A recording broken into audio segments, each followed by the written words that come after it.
Good afternoon, everyone. My name is Awasukan Wei.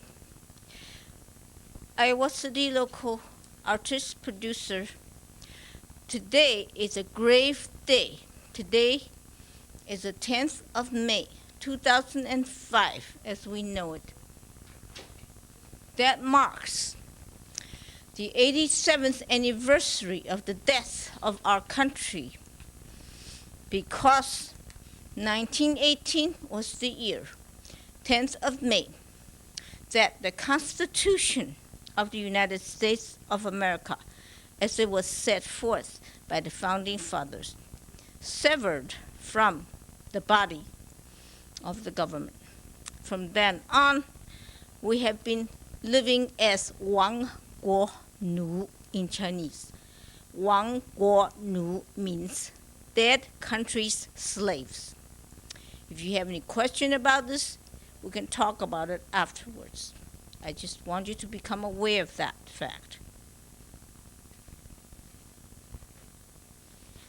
Now, today, about our contact improvisation jam here, I want to talk about two things. The first, they are both written by the person Kariak from the same article as last week, from the CI source book, Contact Quarterly Contact Improvisation source book, that is done, let's see now, this was in 1979 to 1980, volume 5.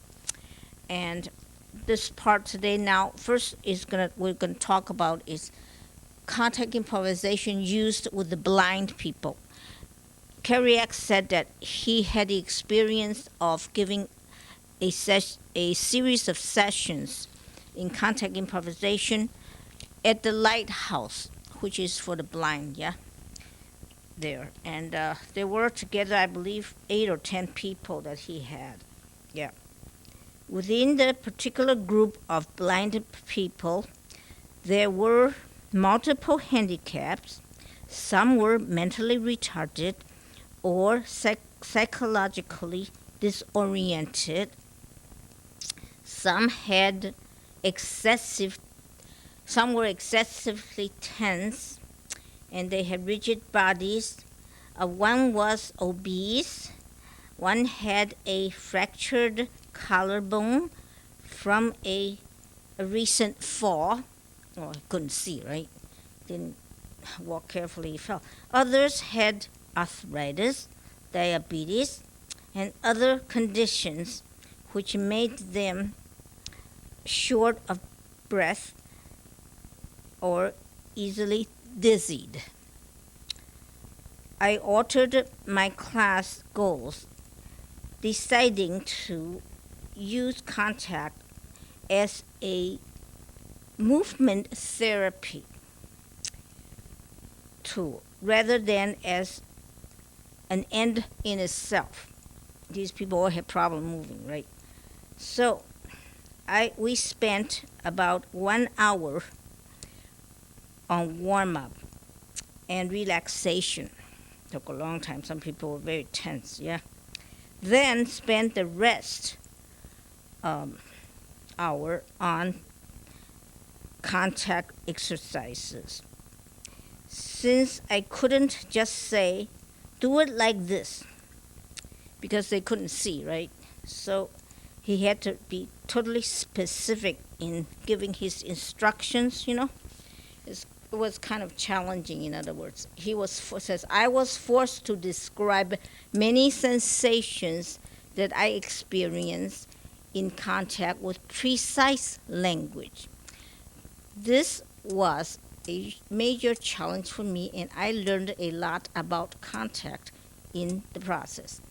Using contact exercises to improve the students' real life functioning increased my awareness of how really beneficial and healing contact is. I feel incredibly enriched by the luxury of my present contactor's lifestyle, which includes so much touching trusting, and ease of movement.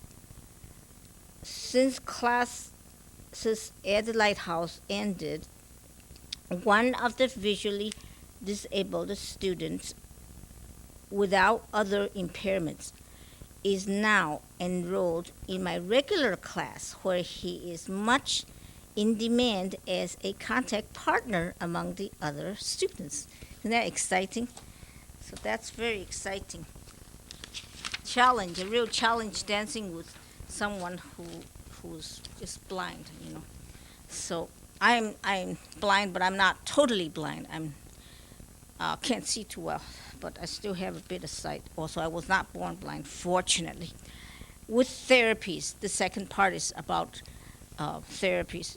Carrie at work with contact as a therapy with his sister. Okay, teaching workshops for therapists with my sister Eileen Dillon, who is a therapist with a private practice in Marin County. This is Marin County in California, above San Francisco. This, I would imagine, it would be maybe either in Mill Valley or whatever, near there. Has also increased my vocabulary and awareness of contact as a therapeutic tool. Eileen immediately recognized principles of assertion at work in the dynamics of contact interplay. Her theories on manipulation are amply illustrated in what makes a contact duet work or not work. It seems that the same laws which are operating on a physical level in contact activities are also operating on a psychological level in relationships. Vocabulary used to describe emotional realities has a very strong impact when one senses that it is also true on a literal level when one dances contact, and vice versa. Interesting. Bruce Dodson, a member of the Issues in Radical Therapy newspaper collective, and I co-led a contact session at a radical psychiatry summer institute at Fort Mason this year. Here the language and emphasis differed slightly from Eileen's, but seemed that contact also fit in well with the radical psychiatry point of view. I found it easy to communicate the notion of giving body surface to ease a falling person's descent rather than grabbing them and trying to keep them from harm, okay, to people who were already familiar with the concepts of rescuer, victim, persecutor triangle. When a person tries to help, quote unquote, help someone by taking care, quote unquote, taking care of them, they create a victim who will later resent, persecute them for it. In other words, the person who has the problem should have the control of solving it. I think that's wonderful, wonderfully said. My communal family and I attended the Summer Institute together. We have started using radical psychiatry techniques in our emotional sharing meetings and our personal life, in our personal lives. It has helped us achieve more intimacy as a group. That's wonderful. And a better clarity in resolving conflicts. It feels good to sense the harmony between the principles used in my family and emotional life and in my dancing. So it's the same. There's a respect, respect, mutual respect of the individual. It's very interesting. It's very good. I thank you. I'm gonna dance some more. Okay. Do I have time? Yes.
This is not a movie. It is a moving slideshow. Because Eddie Hillesum did not have a happy fairy tale movie ending. What is the meaning of the events, the terror After she encountered all other nights the of the beast year. On Jewish. all other nights we eat homage in German or matzah, but on this occupied night, Holland, World War matzah. II, On all other when nights 6 million in the innocent concentration men and camps, children were tortured and exterminated, and in only the most Auschwitz, recent violence of this kind where she against finally a whole died. group of people, simply because their beliefs do not exactly She wrote correspond to from the Holland, May It could have 18th, happened to me if I had 1942. been The threat grows ever greater, and terror increases from day to day. or any of the other occupied European countries. I draw prayer around My me fate might have been that of Eddie like a Hillesum, dark protective wall. Withdraw inside it, It was my fate to be as born one in the might, United States. into a convent cell, and then step outside again, calmer and stronger and more collected. And everywhere signs barring Jews from the paths and the open country. I But can above the imagine one narrow path times to come still left, when I shall stay on my knees The second ceremony of the Seder is above the known one narrow as path Judge. still left Waiting vacant, stretches the sky. until the and power. protective walls They can't do are anything strong to us. enough They really can't. They can't prevent harass us. my They going can't to rob us pieces of our altogether, of our freedom of movement. my being We lost ourselves forfeit our and greatest utterly asset by devastated. our misguided compliance, by our feelings of being. That was recorded in Eddie Hillesum's diary. In a strange way, Eddie The sky within did me is find as wide love. as the one stretching above my head. I believe in Perhaps God and I believe in man. and I say not so without movie-style love, but she wrote, I was hurrying along at Rue's side, and after a very long conversation, in which we broached all the bitter herbs, which ultimate reminds us of the questions bitterness once of again, slavery which our ancestors were The compelled fifth to symbol endure. I is the suddenly corrosives, stopped beside him made to in the resemble middle mortar of that narrow, was used at dreary this time. Govert Reminds Flink us Straat, of the mortar with which our forefathers and said, made bricks for the but you know, building of Rue, the city. like a child, I still feel that life is beautiful, and this helps me to bear everything. Rue looked at me full of expectation, and I said, as if it were the most ordinary thing in the world, and it really is. Yes, you see, It proclaims I believe in man's God. desire to preserve liberty and justice. And I think he was rather taken aback then, Concerns the use of searching my face for some mysterious sign, I know it now, and I shall not burden others with my and fears. he appeared to like what he found there. I shall not be bitter if others fail to grasp what is happening to us Jews. I work and continue to live with the same conviction. That was a second entry I find life meaningful in Eddie Hillesum's diary. Remind ourselves Although I hardly dare of say so in God, company these days. one caught in Only flashlight beam. She knew what the beast was, twice in the course of the service. the beast of war, the beast of destruction. Unspeakable horror. She knew what was happening from Allied radio broadcasts. Bills for gladness. In the gaps between these images, these moving slides, Calmer and stronger and more collected again. I find I can imagine Eddie's times to come peace, when I shall stay on my knees for days on end. and I feel that The perhaps walls are strong enough the beast of to human prevent me going suffering to pieces altogether. My being lost, was utterly devastated. transformed into a fairy tale love for you, June Eddie, 20th, 1942. that you did find the fulfillment Bernard's Jewish friend of love and happiness deep within yourself. For you wrote, while you were in the Bernard's concentration Jewish friend camp had then asked me. He saw that the terrible crime of war. You have made me so rich, O God in heaven and earth. Please, let me share out your beauty. The externals are simply sum and parts. Everything we need is within. My life has become an uninterrupted dialogue with you, O God. July 19th. One great dialogue. Sometimes, when I stand in some corner of the camp, my feet planted on your earth, There is a passage from which I my am always eyes able to raised draw fresh strength. towards your heaven. It goes something like this. Tears He that sometimes loveth run me, down my let him face. forsake his father's world. Tears of deep emotion and gratitude. At night, too, when I lie in bed and rest in you, O God, tears of gratitude run down my to not be face. overwhelmed with pity for my parents, And that which would paralyze is my completely if prayer. I succumbed. I told myself, That is what Eddie wrote while she was in the concentration camp. This is a symbolic act of purification. Eddie, the beat of my heart you is did deeper, find more active and yet the more fairy peaceful. tale love. And it is as You if I found were it in all your telling heart. the story in Partaking of riches. the You found purpose. the beauty Now dip this green that transcends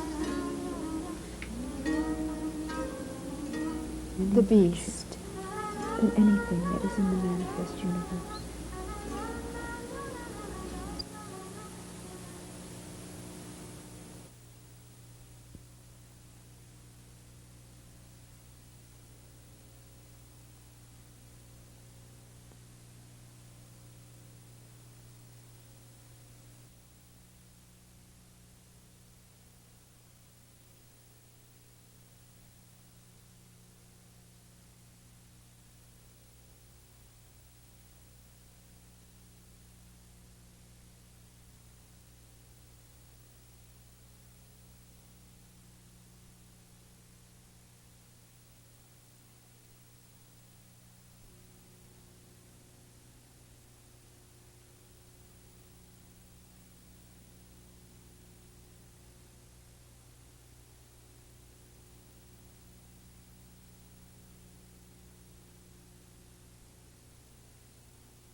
I am the life of the universe. I am the light. I permeate these worlds. I am eternity. But 60 years ago, My peace is I a was life a Jewish raft for your child world, who died in World War II. just like yours is. My dad is still alive, teaching, doing research the love on Germany, In every trying heart, to understand what happened to us. I am divine.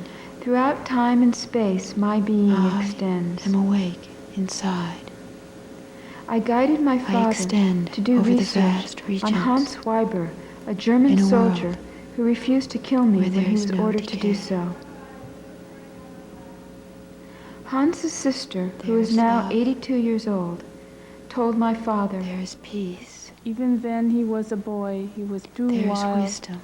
How he must have been in the military. There is purity. in the records of the Third Reich, there's a There is citation truth. for bravery, saying that above There's and beyond the infinite call of kindness. duty, Private Hans Weiber I am has the helped light. eliminate the enemies of the state, I both male am and female. forever free. In worlds of love now, In in worlds eternal of light, regions, in places where dwell. my father's heart pauses.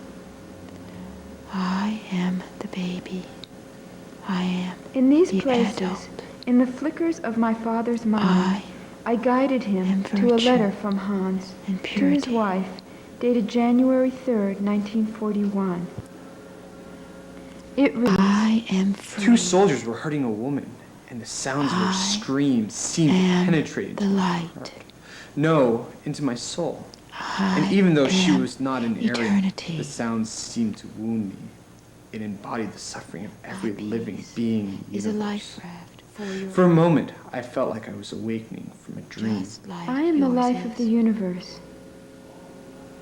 I am the light in my I am the Father's soul. love in every heart. I In a am conversation divine. that transpired in March of I am 1941 between awake Hans inside. and a friend, I extend Hans over said, the vast regions I can't keep up with in you a guys. world Maybe I'm not as smart or where there is something. no decay. But I'm terrified when they kill those babies. There And what makes us the masters anyways? is wisdom, About those Joes, you're right. purity. I'm happy to mortify those guys. But There is I don't know. kindness. We're talking about babies and grandmas. Light, I am forever free. I don't know what to do. I really am getting Eternal scared. regions I dwell. I am the truth I that holds the am the universe baby. together. I guided I my am father to the one more letter adult. from Hans to his son. I am virtue. I know you have admired the generals as much as I have.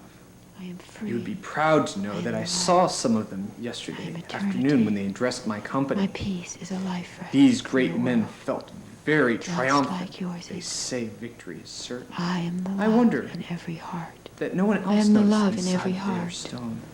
I begin to wonder, I am is it divine. normal for a man to be stone? I I am am now awake immortal, inside. but I guided my father to I a extend man over the named vast Krobach. regions in a world where there is no Hans decay. was a coward. The There is sergeant love. said it There was is an peace. accident.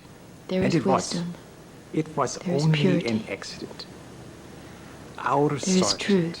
immediately and There is infinite personally kindness. executed the man who killed Hans I am the light. and ordered that clear lines be drawn to I am prevent forever our men free. from stepping into the firing line. In eternal regions I dwell. That I am the proves that it was I only am an the accident adult. that Hans was killed. I am virtue and Yes, purity. it was a purification of the races. I am free. Yes, am the there light. were children there. I am Are you the trying to beauty. find out if I'm a I Nazi? am The answer free. is no. Hans I was a am the coward, light. so I am eternity. stop asking me peace questions. is a Why life are you raft for your interrogating me? I don't know why he shouted Just that at me. like I don't know yours why is. he shouted there is only one way out. I am the love in every What? heart. It was an accident I that he am was killed. divine. I am awake Stop inside. interrogating me. I extend over the vast regions There's only one way In a out. That's world what he yelled. where there Coward. is no decay. There was a look There in is his love. eye, Fingers. Something beautiful. I don't know There why. is peace. He looked so happy when he was about to There die. is wisdom. I'm not a Nazi. Hans looked at me for a long time before he died. It seemed like an eternity while he made his decision. There is infinite kindness. The love in his eyes was not merely human love. I am the light.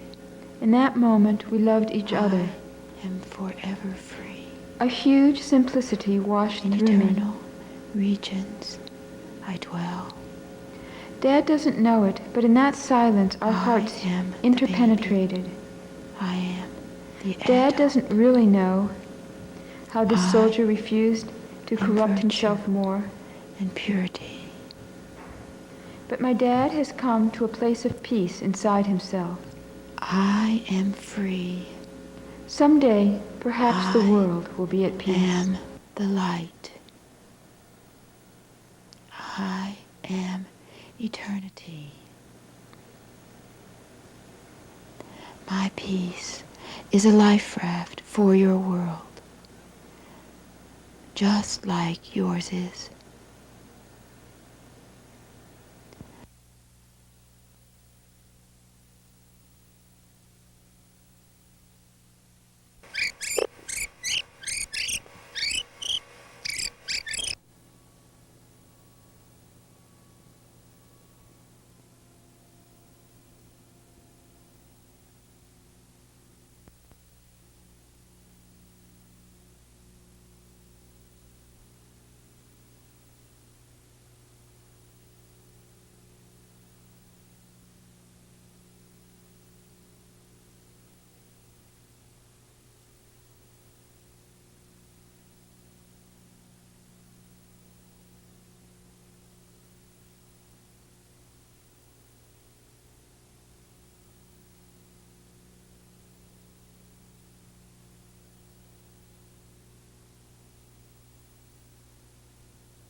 They captured Africans for slaves.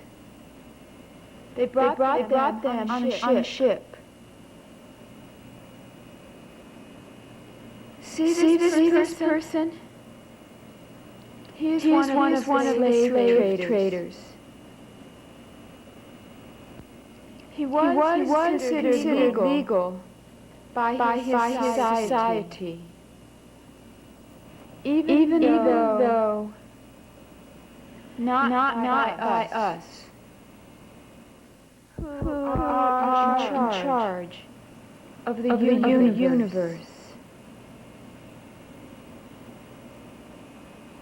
He wasn't considered a criminal. He considered himself to be performing a service, a trade. He did feed the captives on the boat. He didn't starve them.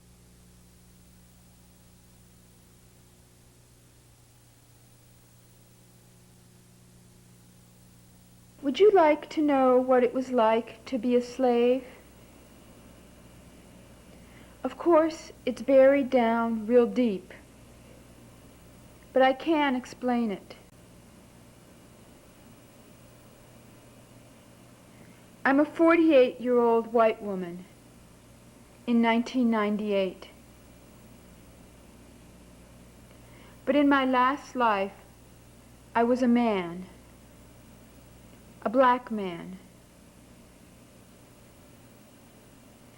It was a big plantation. There were thousands of slaves there. We hauled stuff all day long from the fields. Hail Columbia was the first American It was very national hard anthem. work. And sometimes the weather was very hot, too hot.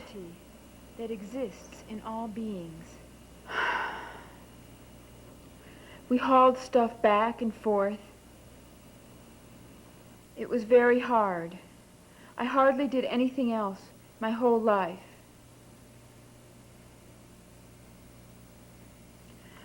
Oh, I guess it wasn't that bad, just kind of drab, working so hard. The minute you woke up, you knew what you were going to do all day.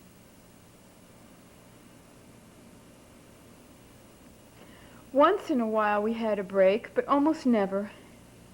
But really, it was the heat that was the worst. We were servants, sort of like what I do now.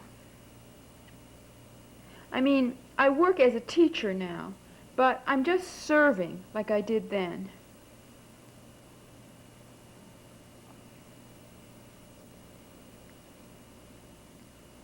What?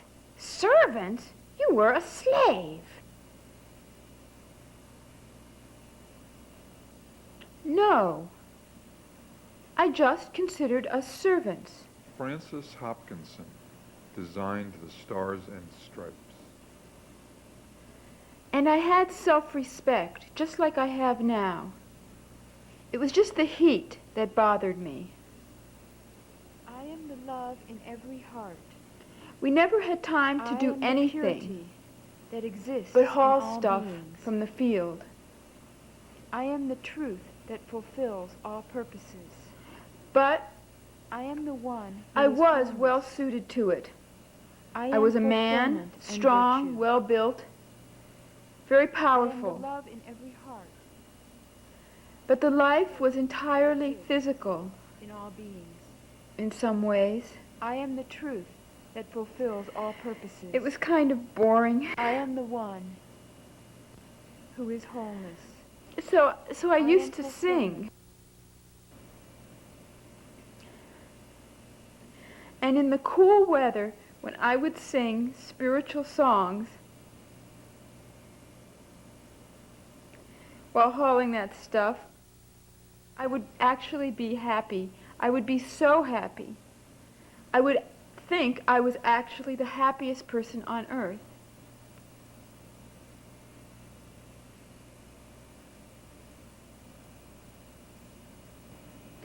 We are the administrators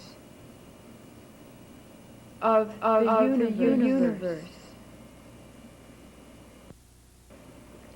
When the weather was cool, I was so happy. I felt so much love for people there that sometimes I even wish I could go back.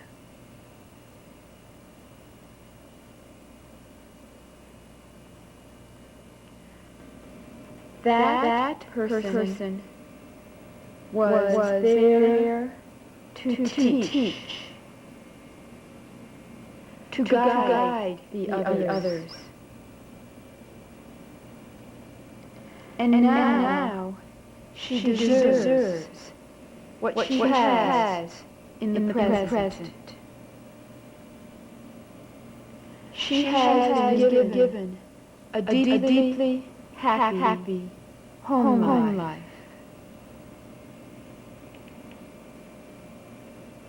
We had to be very careful about putting people like that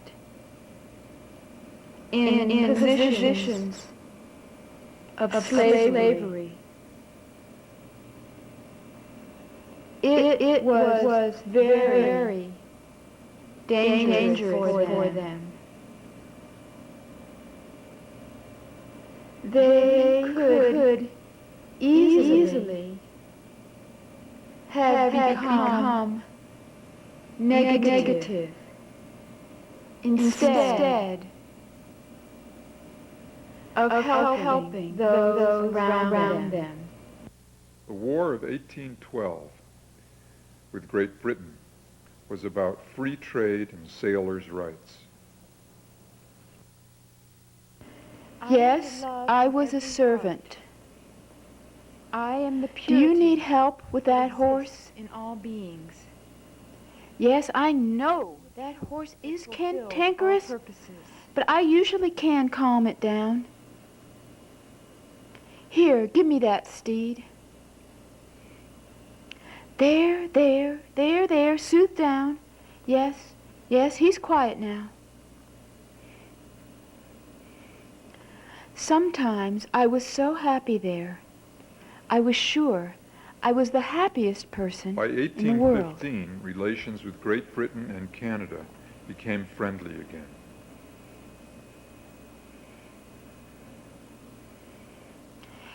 We are the light of the universe. This person was not the only one who was sent by the cosmic intelligence to places like this to teach.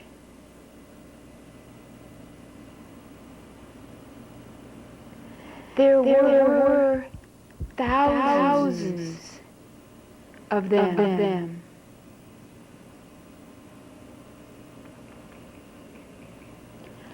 And we have to be very careful where we place them. We avoid the worst situation. Not everyone there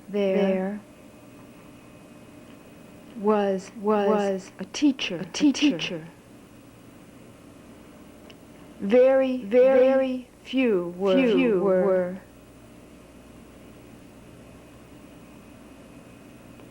Most who were there to pay off debts. Internal debts.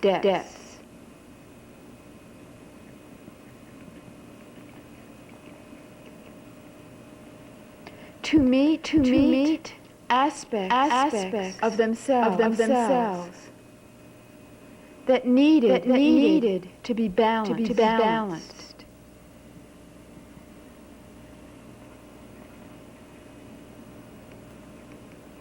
They had an even harder.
Today we're going to continue reading the article Paths of Change, Notes on Contact Improvisation in an Institutional Setting by @Hughie. This article comes out of Contact Improvisation source book from the Contact Quarterly.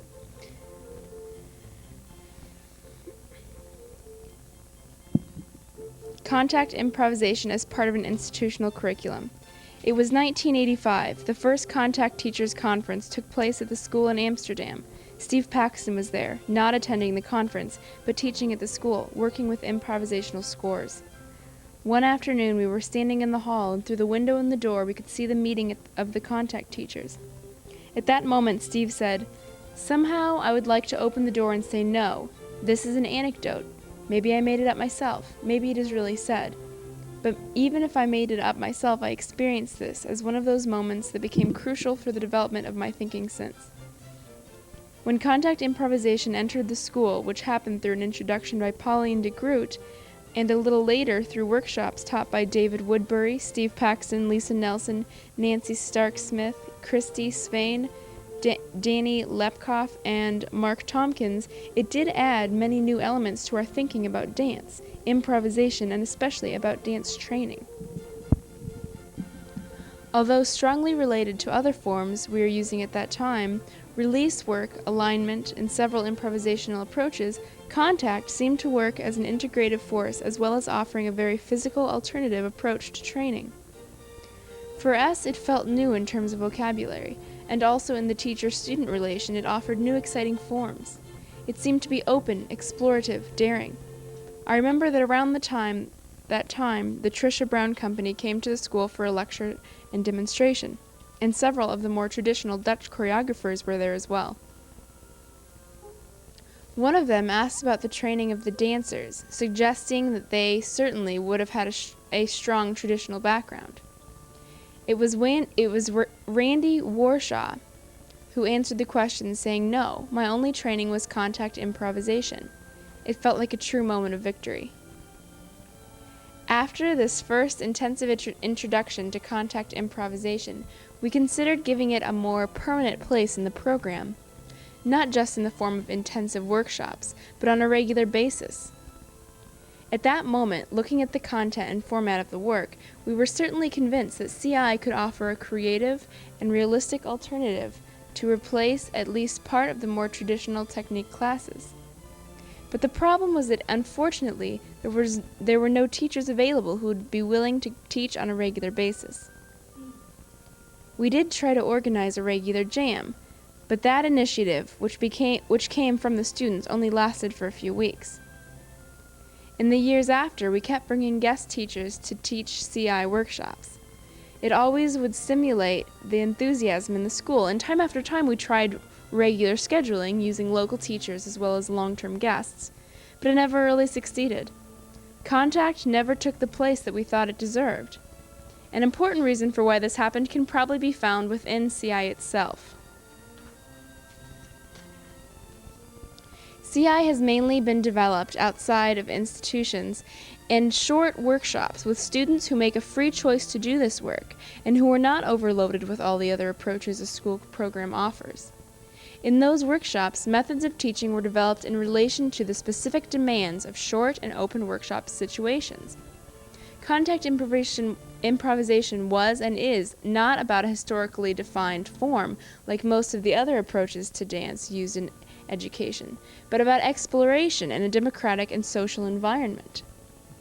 Students who study within an institutional situation seem to develop a tendency to pass responsibilities on to their teachers. You tell me what I have to do, I might protest, but if you don't tell me, I will protest as well. Work that is taught through this principle is normally fit in easily. Contact improvisation worked in the school program as long as it was set up as a very special event. The lack of authority within the work made it impossible to use on a regular basis as a replacement for more defined dance forms. All this was quite a while ago. A lot has changed since, especially when we look at the expectations and mentality of the students who joined the school. I think by now, CI could have become part of the regular curriculum, but again it didn't. Why? During the first 15 years of development of the school, we collected a whole range of alternative methods to train dancers. Finding out about these methods, how they can be used in a school situation, how they are related to each other, etc., took a lot of time and energy. Through regular workshops, CI played an important role in this process. Although we managed to learn more and more about these methods, and especially about how to use them in a more efficient way, we realized at a certain point that studying these methods should never become a goal in itself. And so we made the choice to use elements of them in the program in an integrated way, but not to use any of the methods in a pure form as a specialist option. During these years in Amsterdam, people unconnected to the school would often make remarks about the work being too introverted, not outgoing enough. At that time, we would become quite defensive when remarks like that were made. Understandable. New approaches are hardly ever clearly recognized, and we were also in the middle of a process of discovering the applications of new methods that certainly did require a reflective attitude. Combining this process-oriented work with more form-oriented traditional methods was something many of the students were asking for. But in our opinion at that point in time, we saw these as being conflicting approaches.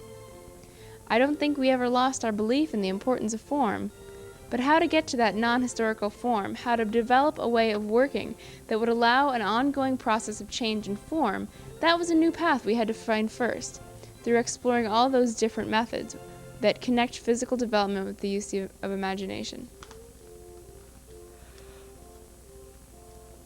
During my last years as a director of the school in Amsterdam, a model was developed where the different alternative techniques were having a clear position in the program.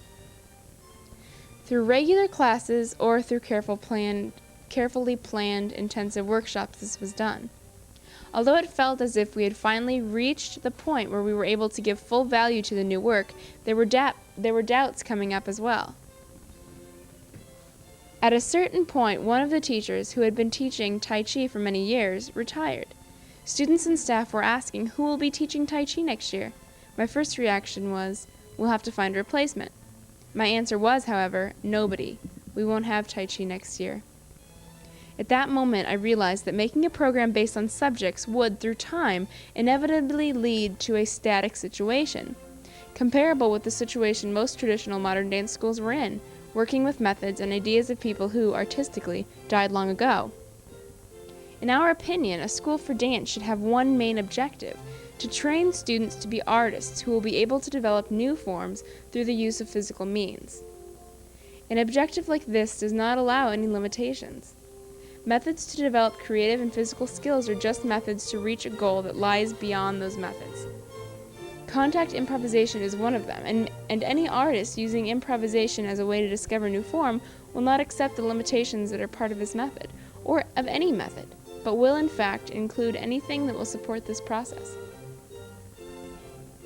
Does that mean, since many elements of contact improvisation have been defined, that that's the end of CI? Certainly not. CI has added several innovative aspects to the training of dancers and cannot be found in other approaches. Part of teaching CI is teaching students to find improvisational solutions within a certain frame of thought. At the same time, artistically, we want students to break through existing frames of thought, and we want teachers in their teaching to be clear about that. Because that is exactly the lesson we learned from our battle with previous approaches to dance education. The importance of teaching the creative process instead of already defined form, teaching physical skill through the use of physical and creative imagery, instead of forcing students to go through forms that are no longer connected with this time. Teaching CI in these terms means teaching the knowledge that has been developed through this work, but it means at the same time teaching a mentality that will stimulate a new generation to go beyond the results of that, to find new solutions, even if that would mean the disappearance of CI as it is known to us at this moment. I realize that I am able to say much of what I say because I have been able to work from a relatively comfortable position. Comfortable in the sense that we did get the space and the funding to go through this development. When I look around me in Europe, I see many studios offering workshops. It is great that that happens, but most of the workshops are quite short, and they are often not able to offer sufficient continuity for students, nor for teachers. Students are not able to receive government support for their studies, and because of financial reasons, most of the studios are not able to select their students. In an institution, there is continuity for people as well as for staff, and we are able to develop material over a longer period of time. We do have problems as well. Motivation can be one of them. Sometimes things can be too easy. It is inevitable that slowly alternative approaches to dance will enter most of the existing dance institutions. The question is, however, in what form will that happen, and what status will they get? Most institutions work through a simple model in which the teaching is based on a clear image of what a student who has gone through the program should look like. This is not just a matter of style. It is a very specific idea about education. But even institutions like that will, as time goes by, start including new approaches. Not the process aspect of the new work, but probably the form of it. And since those forms are certainly more interesting and connected with this time than forms that have been using until now, it will be experienced as quite a revolution. However, when it's about improvisational work, it could be like a trap. Improvisation, I think, including CI, basically is an anarchist phenomenon. It is about finding new solutions. Changing existing structures and allowing it into a static educational system would mean, if we are not just teaching a form, the beginning of the destruction of that system, unless one would adjust the work itself to make it fit into the system. One of the reasons why we have been able to develop 2 schools in the Netherlands has been the fact that we were able and made the conscious choice to enter the institutions on a formal level. We gained power, not through the work itself. The work that was done in the studios, the performances we made, hardly ever received any positive recognition. It was on the level of management, educational, organization, and strategy that we gained respect and established our role. By doing this, we managed to create a comparatively safe environment in which the seeds that were planted by many artists in this field could develop. Within this framework, there was no need for compromise, and especially no need to let the work establish itself in a too recognizable and static form. Within 20 years from now, the Dutch National Ballet will include contact duet forms in their grand gala performances, and every ballet school will have their weekly contact hour. In the year 2010, CI will have taken over the place that Graham Technique occupies now.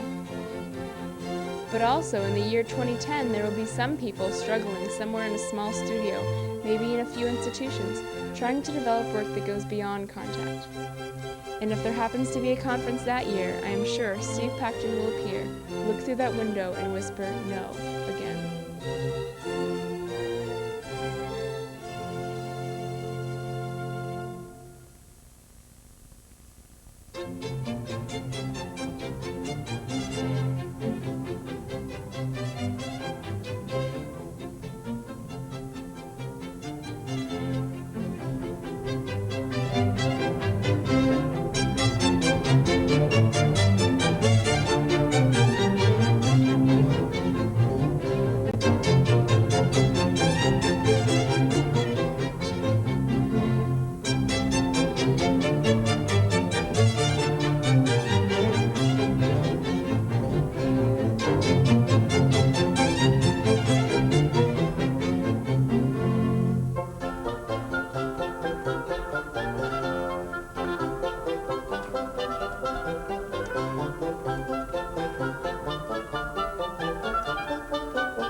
everyone.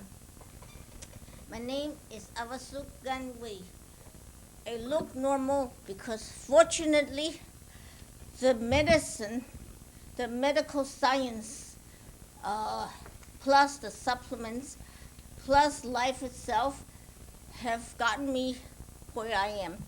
I have had a traumatic brain injury, TBI, when I had the car crash 37 years ago, when I was 24. I went through the windshield. This was totally preventable. If I had put on my seatbelt, I had my seatbelt. Did I put it on? I did not put it on. In those days, we did not wear seatbelts. We just were playing, right? This was the January 1, 1968. Please forgive me. I do not mean to be disrespectful of life, but when I was young, like many people, others who are young, when they're young, they just play around and they think that they are so invincible, yes? And they do something and some of them lose their lives, yeah. So community, today we talk about community. And I am so grateful to community because I would not be able to shine. I would not be able to give this message to you all were community not here. Because first of all, there would not be the buses to take me to places. There wouldn't be the electric power to generate what I'm needing to do. How about the clothing that I wear, yeah? If there were not people who made them, I wouldn't be here. Of course, I worked and worked, right? But all of this community, there has to be community to give us education, language, all of that. Life is not just us, one single person. We are one small, each one of us, a small part of the whole community. Community, maybe in our little group, little city or little village, then the state or province, and then the country or the countries, and then, of course, the language or languages that's used, and the life system that's going on, and then the whole world, the whole earth. Of course, having that we are given the life, we are, each one of us have life. This is the reason we thank ancestors and so forth. So community, though, is just really essential. I mean, I wouldn't be here. I just wouldn't be here. You know, I'm very fortunate. And I wanted to thank community, in particular Phil Phillips, who is the director for this show. And I want to thank Mr. Peter Lagios, who is the one who's playing the keyboard and who set up the cameras and the mics to make them work. I am very grateful for these two individuals, but also for PATV itself for being here. PATV wouldn't be here were we not a community. And we're very fortunate Iowa City's community allow us to come in and do the shows and so on. Some communities don't have that even. So at any rate, we are very fortunate. And I want to just add a little bit about, well, this says different directions in contact by Keriac, K-E-R-I-A-C. And this person writes about different things that people do in contact. For instance, with seniors. This person was teaching seniors. And then with the blind. Imagine that. Isn't that wonderful? With communities. With communes, rather. With communes in community performances. So there's all kinds of wonderful things that's happening. I will read a little bit about with the seniors, because I'm senior. I'm 62 this year, so I'm particularly very aware about this. Although I am honorarily 41 years old, because remember I told you I became U.S. citizen on Irish Day. I'm honorary Irish, remember? Anyhow, 41 years ago in Chicago. Now, with seniors, as Kerry X says, I did a contact workshop with SAGE, S-A-G-E, a senior citizens group in Oakland, California. When I arrived, I was pleasantly surprised to find all the senior citizens and social workers lying on the floor of a plushly carpeted living room, each with their head on someone else's belly, laughing hysterically. Naturally, I immediately joined the fun. As I led the group through contact exercises, I noticed a nervousness in myself. I feared being out of touch with the stamina and flexibility of other bodies and the degree of risk appropriate to older people. The possibility of injuries floated up into my mind. However, this group responded to the same exercises that I use in my regular classes with only slight modification, and I soon felt at ease. I stayed primarily with exercises that did not take the participant very far off center. But by the end of the session, we had even gotten into weight taking, and the only person who had dropped out was an 83-year-old woman who had recently broken her ankle. So that's wonderful. Everybody's real brave, yeah? And in good condition. As the 2-hour session was coming to an end, I found myself doing active passive duets. I was the active one with one person after another. Everyone around me began claiming, I'm next, I'm next. It was fun. Every single person danced a duet with me. Isn't that wonderful? Even the woman with the broken ankle.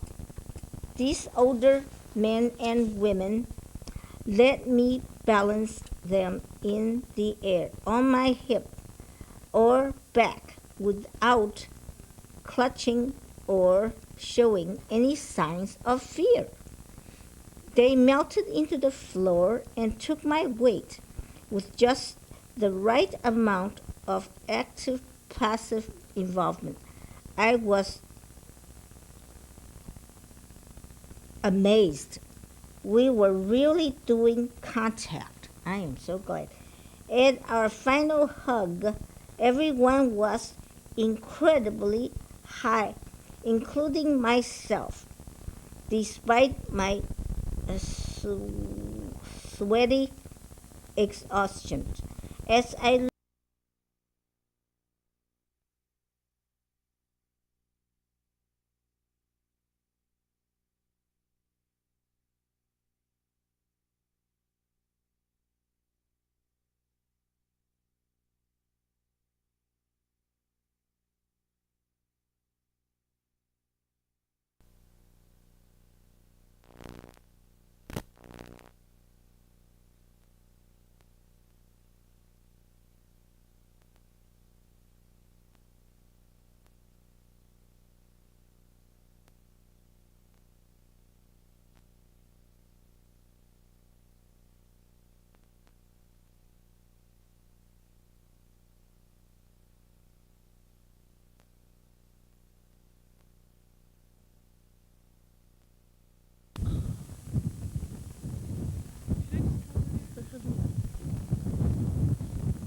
Public access television is not responsible for the content of the following program.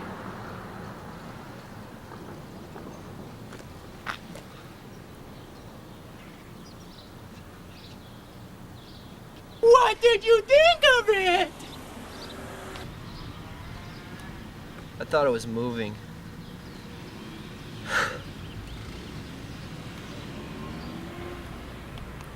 It was the shittiest movie I've ever seen. Well, that and Blade Runner. Top of the world! Top of the world! Woo! Run at the train. You should...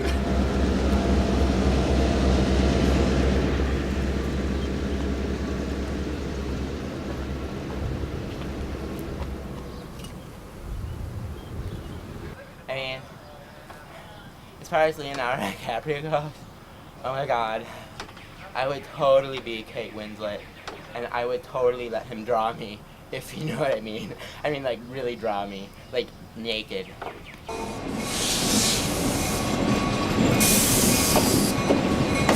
Ah! I like Billy Zane. I like him a lot. Was Billy Zane the bad guy? I don't remember. He must have been the bad guy. Done your son.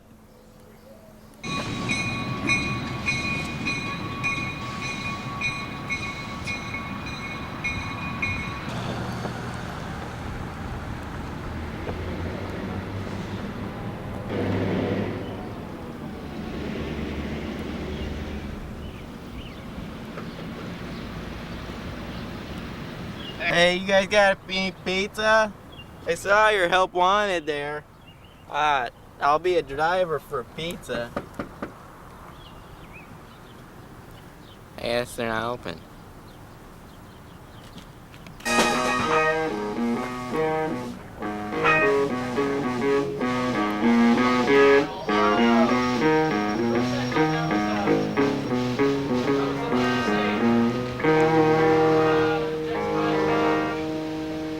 That's not a bad idea. What's up, Andy? Alright. How are you guys? Not bad. Tired? You I know, saw your, sweaty. Your Bronco. Did you know? So where are you staying at now?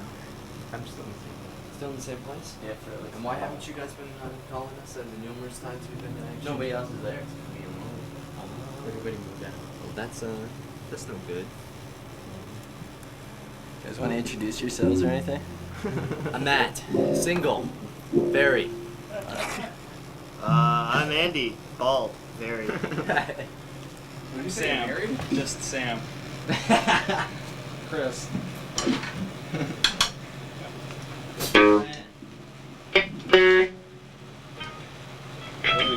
Okay, you do the one that I fucking suck. Yep, basically. Sounds good. Okay. What are we playing? Maria. Maria.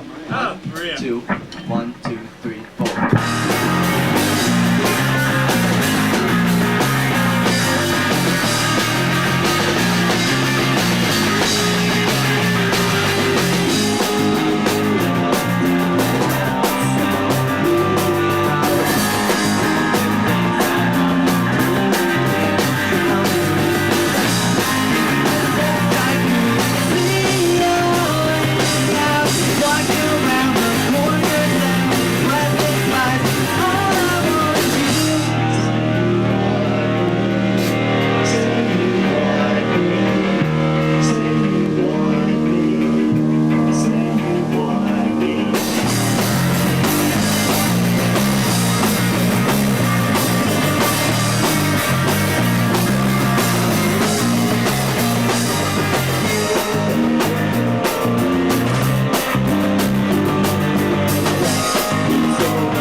Viewing area for goats, mountain goats.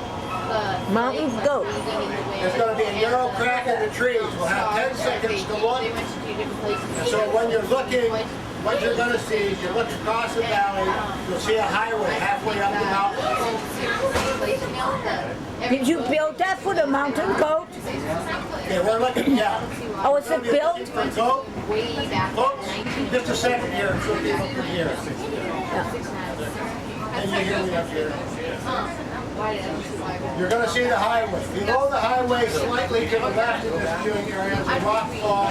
You might see some goats standing in that area. Above the highway, there's kind of open green meadow. And the goats generally tend to be up in that portion and on the right side of this open area. What you will see is little white cotton balls. They're far enough away that they're not very big. So look below quickly, look above quickly. When we get to this viewing area, I'll call it out for you. It's only about 10 seconds. If I see some goats, I'll try to tell you where they're at, where they are. Suzy Lounge. With all the dirty windows here.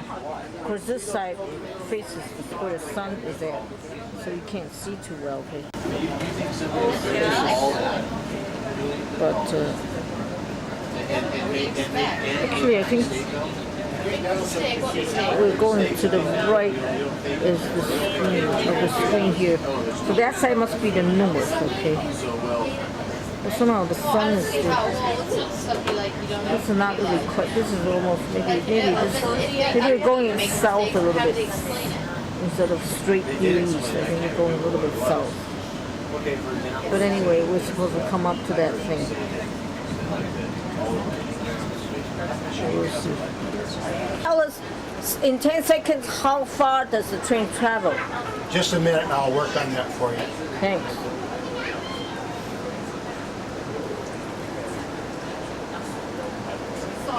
Not yet. One more to go. Oh, yeah. That was a scar.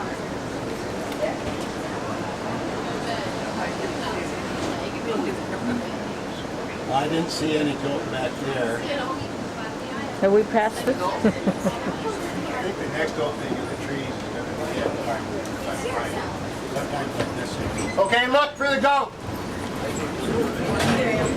See some up there? There's none down below. Oh, that's it. That's it. 10-second area. There's a few going right now.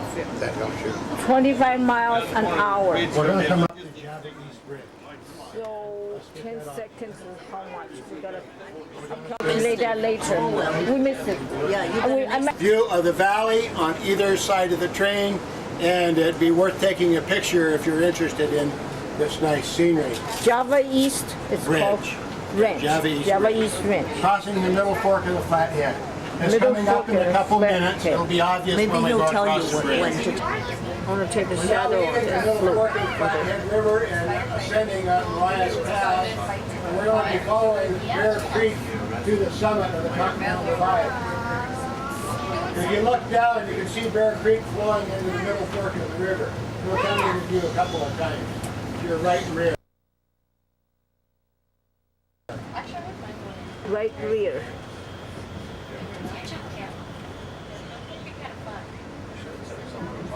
That's the highway.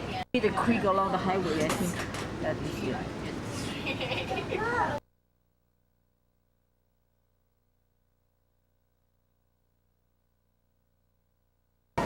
We just passed it. That was a snow shed. They built a snow shed to protect the tracks from avalanches. And last winter there was one place where they didn't have the snow shed to protect the tracks, and an avalanche came down. They had a problem with that stuff. The grains fermented and The bears love this mother. Silly bear puppy. Yeah, yeah. Hey, did you watch that movie that she was in, Beyond Borders? Oh yeah. Besides having to be prepared for the avalanche, they had a silly bear. That's cute. Like aid workers that go travel around the world. The Queen's fermented. It was really good. For that way, like, you know, they run guns and do whatever to get money to feed all the people who were dying. Did all kinds of illegal stuff. Yeah, it was really good. It was really good. Beyond Borders. What was his name? Clive was in it. Really good. I liked it. It kind of shows you a whole different side of belief work. Yeah, you know, they trade the enemy. I miss Park. Their own people would start. Sarah, don't hit terrorism. This is a snow kit that we're going under through, okay? Okay.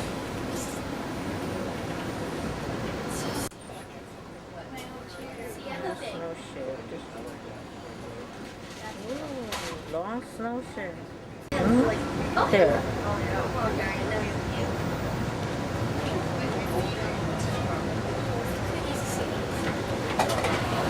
I threw a bunch of them down like a mine. I love his long hair.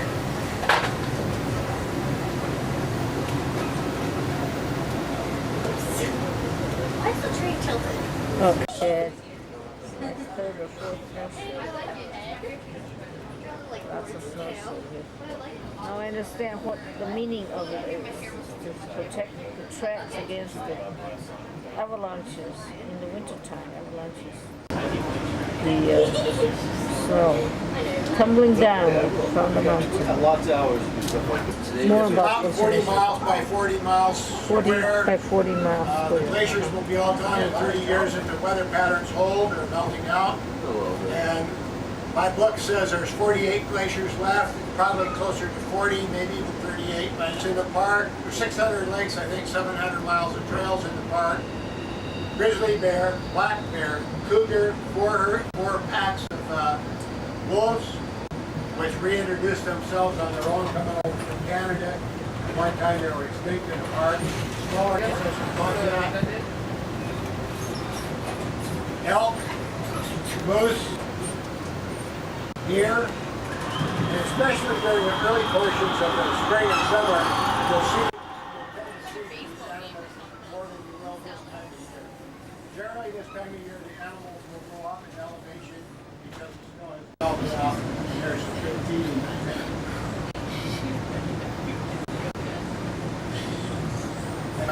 Mark?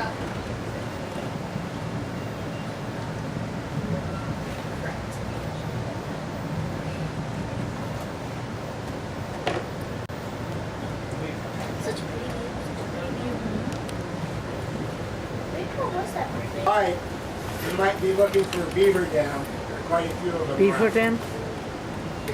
How many beavers in a beaver dam? How many beavers in a beaver dam?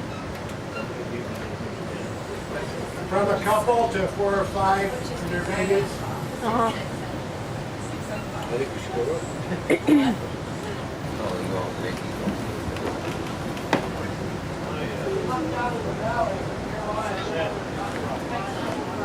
McCarthyville years ago. Actually predating the railroad.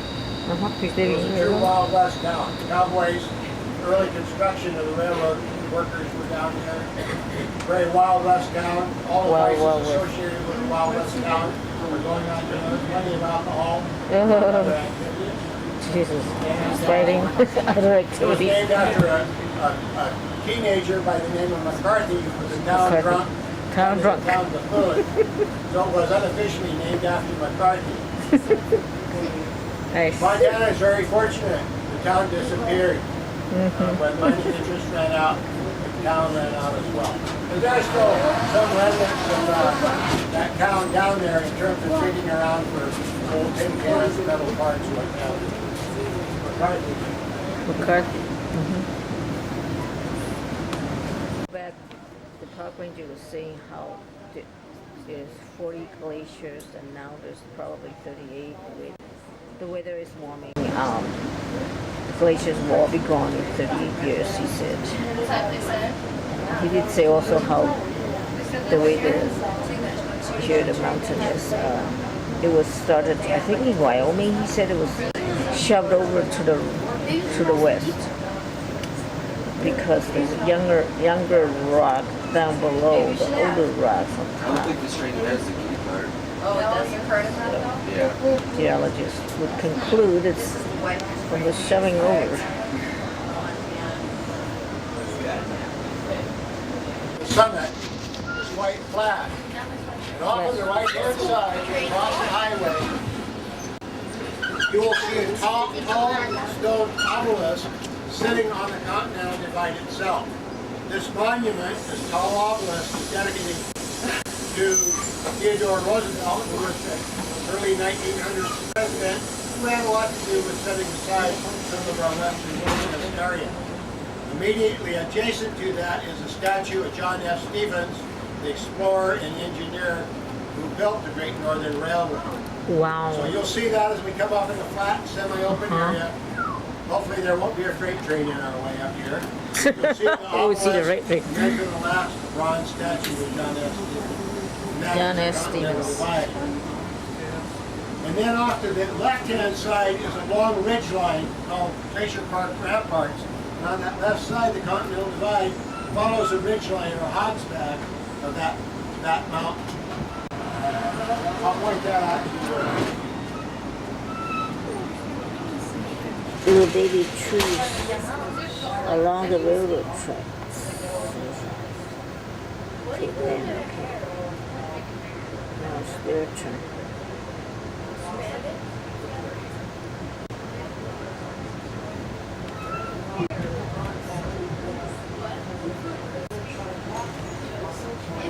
Train's going 25 miles an hour, he says. I asked him how long is the 10-second, remember we had a 10-second window to see the mountain go? For you may not know, simply means water on the western side of the mountains flows towards the Pacific. We are here by the Bear Creek, Flathead River system, and Columbia River. Bear Creek, Once we get Flathead. over the pass, the water is flowing towards the Missouri River, Mississippi, and Gulf of Mexico. There is a mountain in the middle of the park that we can't see called Triple Divide Peak. And on the third side of that mountain, the water flows towards Hudson Bay.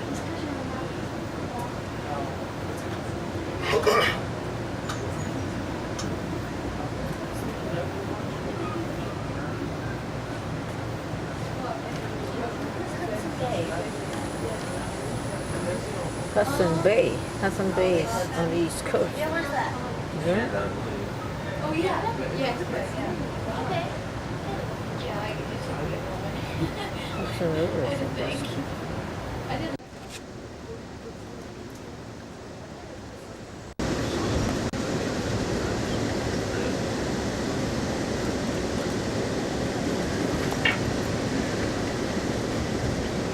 Good morning, ladies and gentlemen. Have your attention, please. This is the dining car. The dining car is now open and serving breakfast.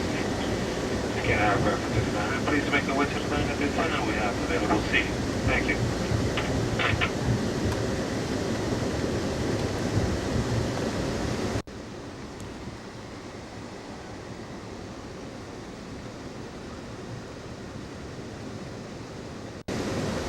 Boy, the sun's rising quickly, babe. Wow.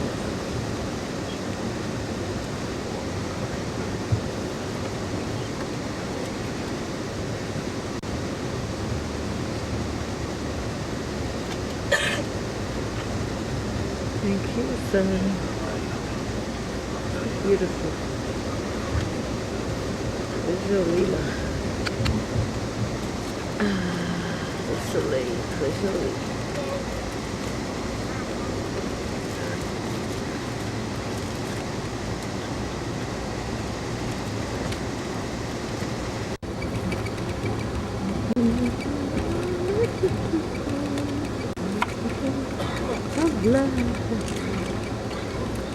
Where did it go?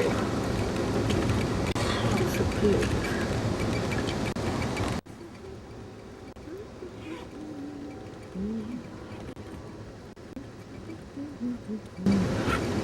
Everything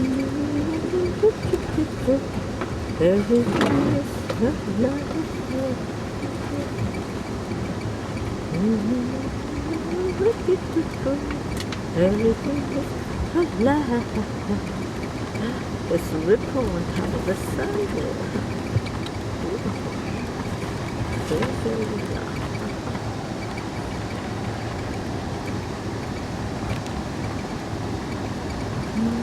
Beautiful ripples. Beautiful on top.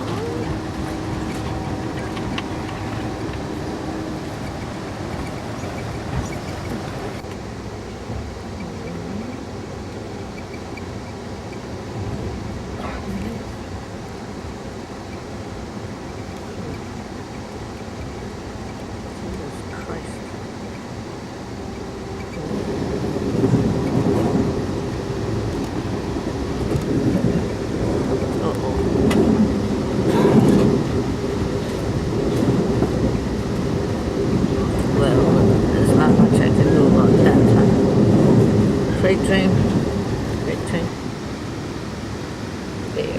There's our sun. Here comes the sun.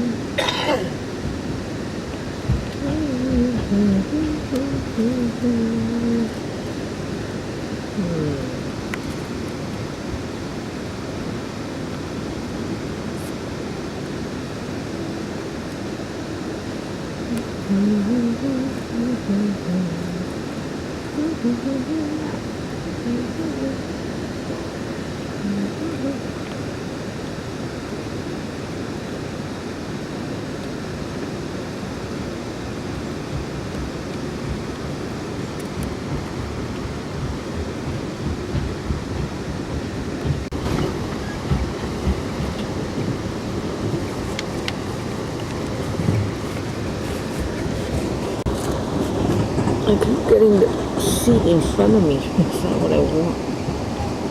Wide angle lens makes me that darn seat in front. Oh, Jesus Christ. What do I want?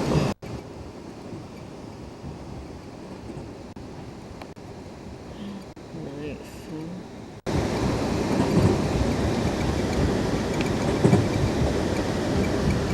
It's getting higher now.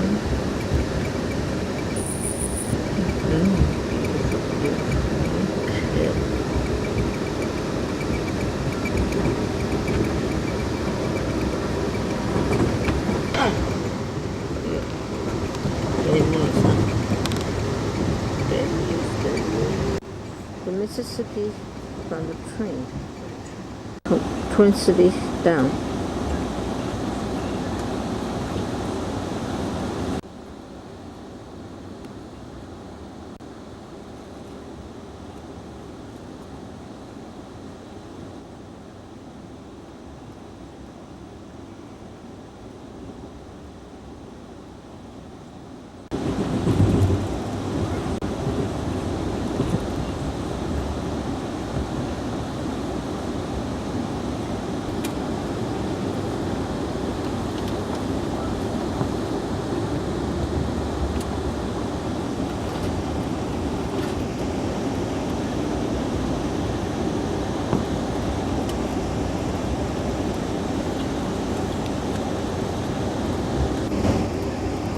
This is the Mississippi River.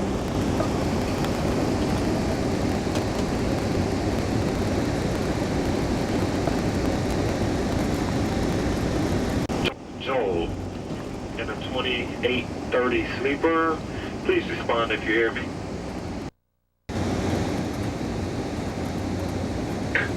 Thank you, Joel.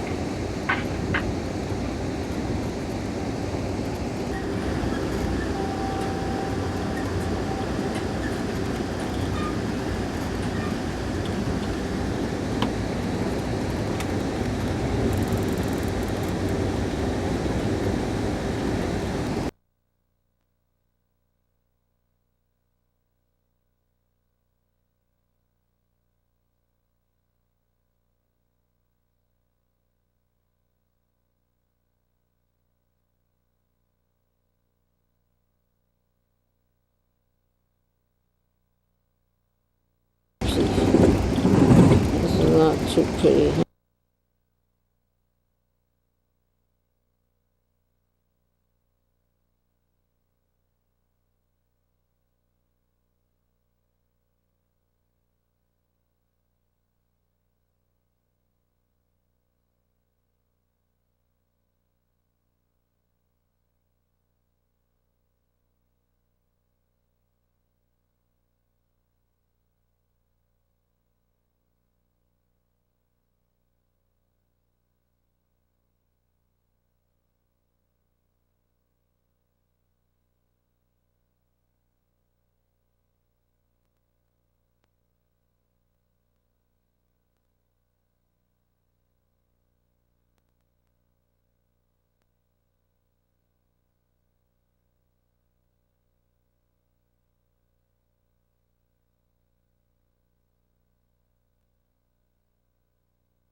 Everybody wants something from you. Everybody want a piece of Mary.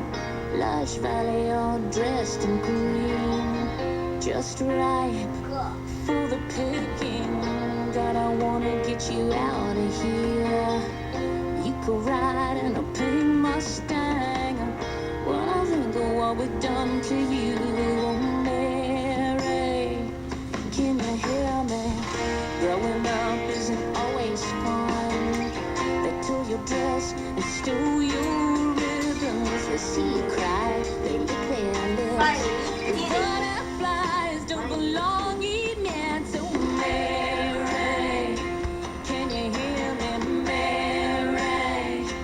You're bleeding, Mary. Don't be afraid. We're just waking up. Land I hear, help is on the way, Mary.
which is not waffle plus sausage, but weekly open contact improvisation dance jam. I apologize for not having it last week, but I have a reason, and I will tell you about it.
time is it?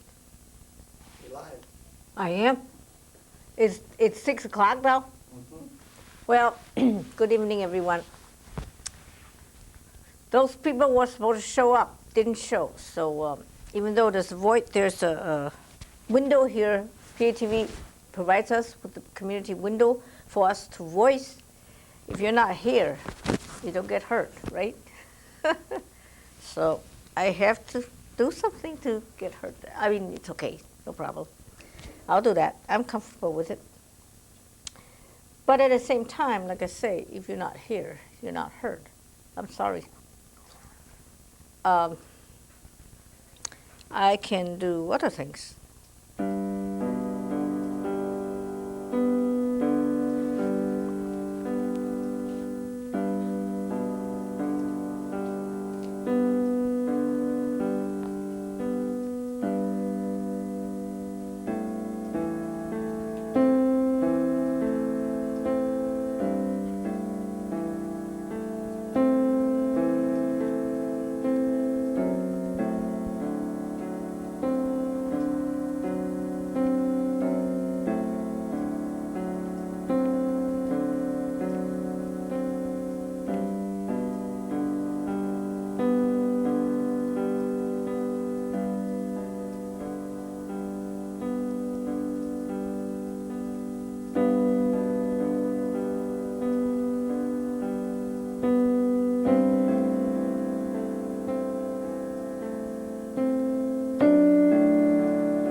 Excuse me.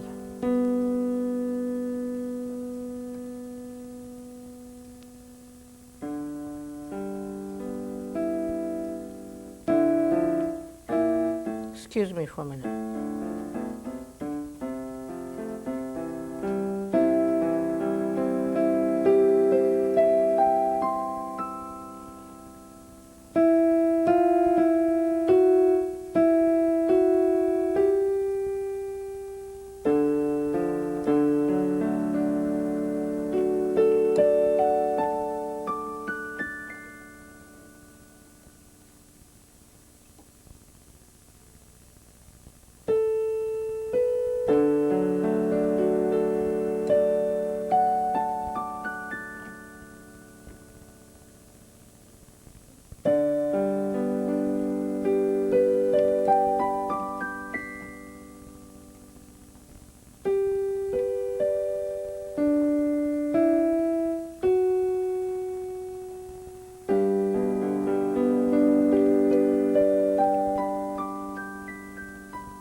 Excuse me.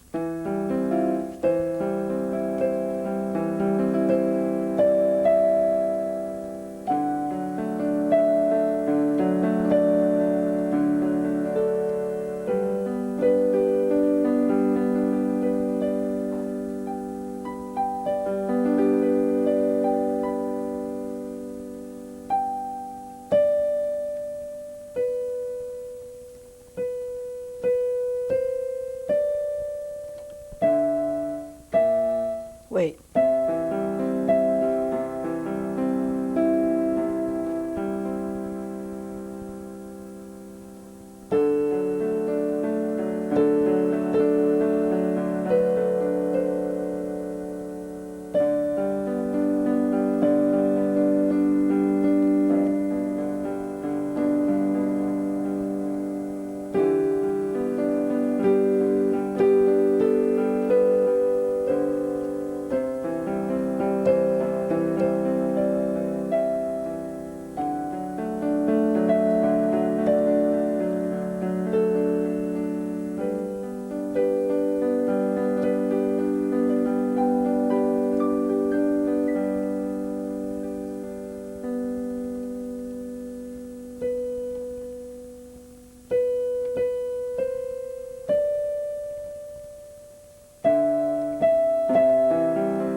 I'm not too familiar with this machine here.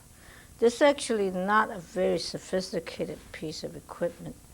I would like to have, what I would like is to have a synthesizer like the one that Joe Hall has. He let me play it once, and he taped me for once. I don't know what happened to the tape. He thinks he's got it. He never gave it back to me. He never did anything. I don't know what he did.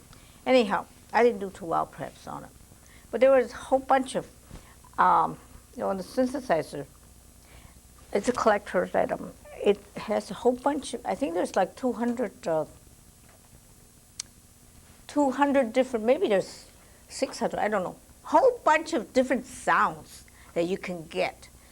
And it's really, some are quite exciting, some are kind of flat and just digital stuff, not really interesting, but some are really from nature, some very rich sounds that from nature, the acoustics from nature, birds or whatever. However, the other evening, I was listening to the radio. I think it was NPR, and on it was having, or maybe it was Saturday, maybe it was on the day, maybe it was during the day. It has some children on it from the top of the, what is the top of the world or something. It has these top young musicians playing, and they all had these, they were making sounds of the ocean in a box with stuff. Very interesting, that, and then they were making some bird sounds, various things, very interesting, their equipment. I don't know how that works. That is very exciting, however. I don't know if any of you know anything. If you do, please demonstrate some. You're welcome to. Anyone? But I don't know any, There are some, all this stuff has various things you can do with it. I know.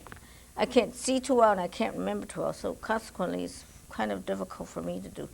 I do, like I said, I was playing the Old Danny Boy, which I think deserves quite a bit of playing.